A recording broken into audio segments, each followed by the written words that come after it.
শ্রী গুরবে নমঃ। চট্টগ্রাম থেকে এক বৃদ্ধ ভদ্রলোক কাশীধামে এসেছেন বিশ্বনাথের দর্শনে। ভদ্রলোকের নাম হরচন্দ্র দে, বয়স ৬৫ বছর। চট্টগ্রামের মেঘলায় তার নিবাস। কাশীধামে এসে বাবা বিশ্বনাথের তার দর্শন হয়েছে ঠিক, কিন্তু কাশী অধীশ্বরী মা অন্নপূর্ণার দর্শন লাভের থেকে তিনি বঞ্চিত হয়েছেন। কারণ অন্নপূর্ণা মন্দিরের পাণ্ডারা যে প্রণামী চেয়েছে সেটা তাদেরকে দিয়ে দিলে চট্টগ্রামে পুনর্বার ফিরে যাওয়া হরবাবুর সম্ভব হবে না। তিনি তার টাকার থেকে 4 টাকা পর্যন্ত সেই পাণ্ডাদের দিতে চাইলেন, কিন্তু সেই 4 টাকাতেও পাণ্ডারা রাজি হলো না। এখানে জেনে নেওয়া দরকার, সেই সময় অর্থাৎ যে সময়ের কথা আমি আপনাদেরকে বলছি সে সময় 4 টাকার মূল্য কিন্তু অনেক অনেক বেশি। জীবনে আর কখনো কাশী হরবাবুর আসা হবে কি না তা কোনো ঠিকও নেই, সময়ও নেই। এবং তিনি আরও ভাবলেন যে চট্টগ্রামের পরিচিত কাউকে তিনি বলবেন চিঠি লিখে যে মানি অর্ডার করে কিছু টাকা পাঠানোর জন্য, এমন পরিচিতও তার কেউ নেই। এরকম অবস্থায় এক নৈরাশ্য ভাবে তিনি কাতর হয়ে ঠিক সন্ধ্যার দিকে এসে পৌঁছলেন গঙ্গা তীরে দশাশ্বমেধ ঘাটে। যে স্থানে এসে তিনি দেখতে পারলেন দূরে একজন উপবিষ্ট তরুণ সন্ন্যাসী। তিনি সেই তরুণ সন্ন্যাসীকে দেখে আকৃষ্ট হলেন। সন্ন্যাসীর আশেপাশে বসে আছেন কয়েকজন। সন্ন্যাসী গীতা পাঠ করছেন এবং সেই গীতা পাঠ শ্রবণ করছেন কয়েকজন ভক্ত। বৃদ্ধ ভদ্রলোক হরবাবু ভাবলেন ইনি নিশ্চয়ই সন্ন্যাসী, এনার পরিচিত যদি কেউ থাকে কোনো উপায় হয়তো তিনি করতে পারবেন। এরকম মনে চিন্তা করে উঠে গিয়ে তিনি সন্ন্যাসীর নিকট বসলেন। এদিকে সন্ধ্যা ঘনিয়ে এসেছিল। তখন অন্যান্য ভক্তরা সে সন্ন্যাসীর সামনে থেকে উঠে গেল, কিন্তু বৃদ্ধ বসে রইলেন। সেই তরুণ সন্ন্যাসী বৃদ্ধকে জিজ্ঞাসা করলেন, আপনার কি কিছু বলার আছে?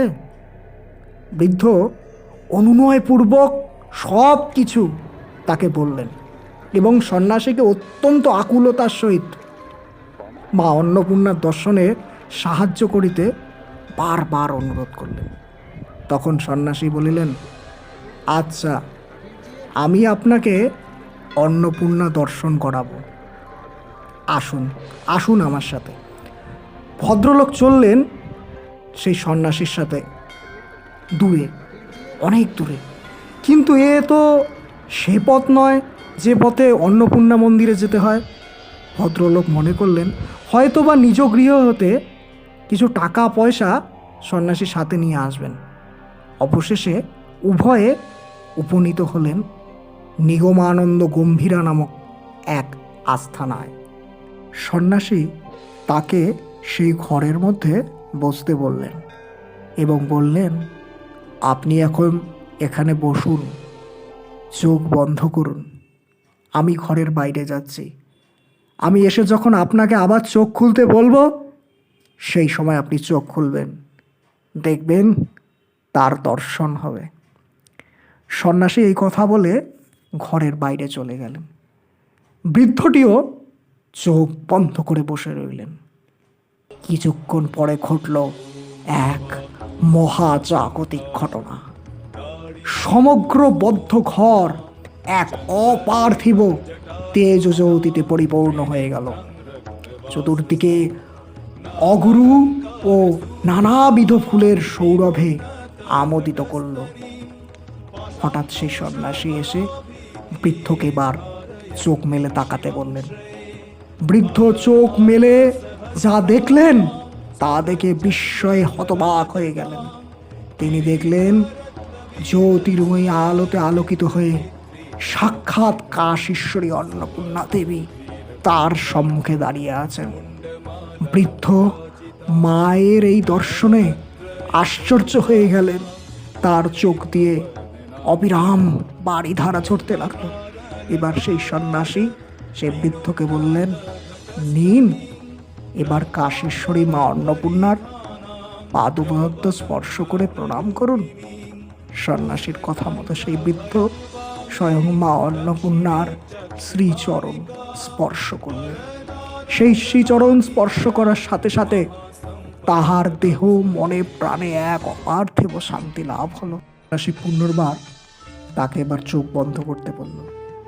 ভদ্রলোক তখন আত্মসংবরণ করে চোখ পুনর্বার বন্ধ করল এবং পুনর আদেশে যখন তিনি চোখ মেলে তাকালেন, তখন মা অন্নপূর্ণা অন্তর্হিত হয়েছেন এবং সামনে সেই সন্ন্যাসী বসে রয়েছেন।